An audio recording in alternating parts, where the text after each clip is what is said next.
Niño humilde, ¿dónde estará tu pesebre? Aquel que cuando era niña me llenaba de emociones. Cuando llegaba diciembre, las cigarras presagiaban la llegada de estos días que alegraría mi infancia. Cada día que transcurría recogía yo los adornos que haría que mi niño se sintiera más amado, que haría que mi niño se sintiera más amado.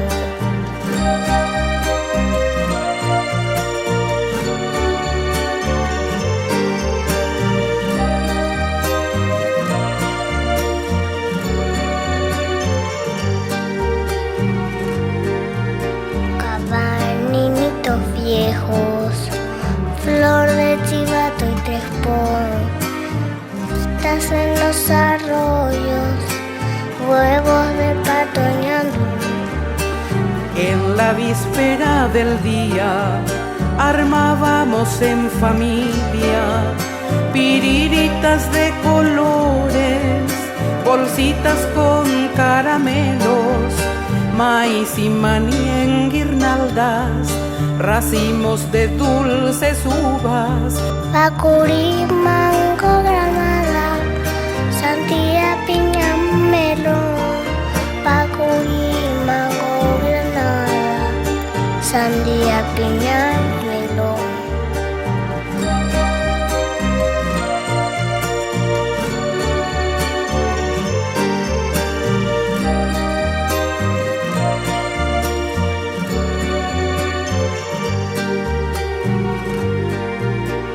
También verano vi flor de coco y caraguatá, verdes plantines de arroz para mi niñito humilde.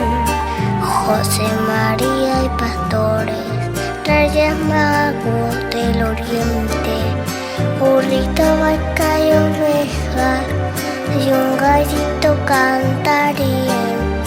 Jazmín, Paraguay fragante, estrellitas del firmamento, debajo de tu enramada armaremos el pesebre. Debajo de tu enramada armado ya está el pesebre.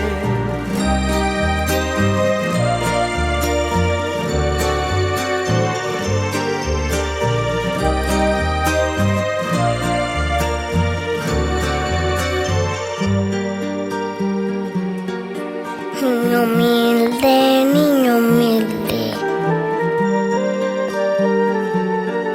Niño humilde de diciembre,